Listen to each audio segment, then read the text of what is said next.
One of the strangest characters in the Bible is Judas. Have you ever thought about Judas? He was included in the 12. He got the privilege of being part of Jesus' inner circle. He was able to sit at Jesus' feet and listen to his teaching and observe his character and how he treated people. He was able to observe all the miracles, and yet, right at the last minute, Jesus calls him out and says, "You are not chosen."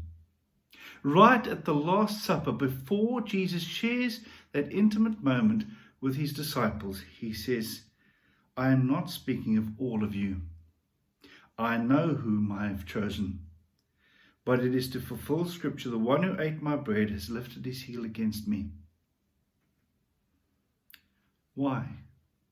What did Jesus see that we don't always see? You see, Jesus doesn't judge us on our outward appearances. How often have you met somebody and outwardly they look like the real deal, but inwardly you see their heart is not true?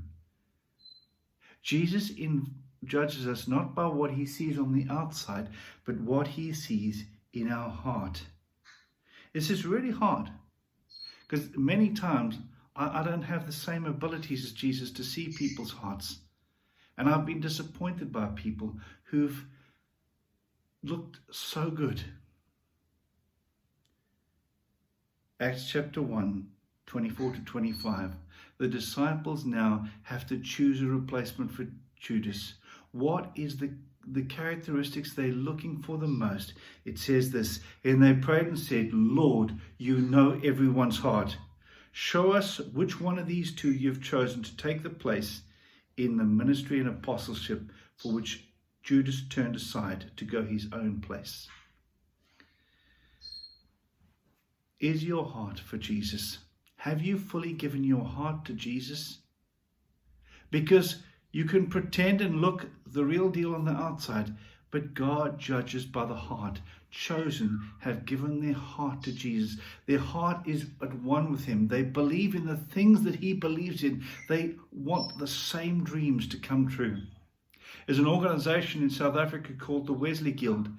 It's a young people's organization, and it goes by this wonderful slogan, "One heart, one way." Well, Christians have one heart and one way, the way of Jesus.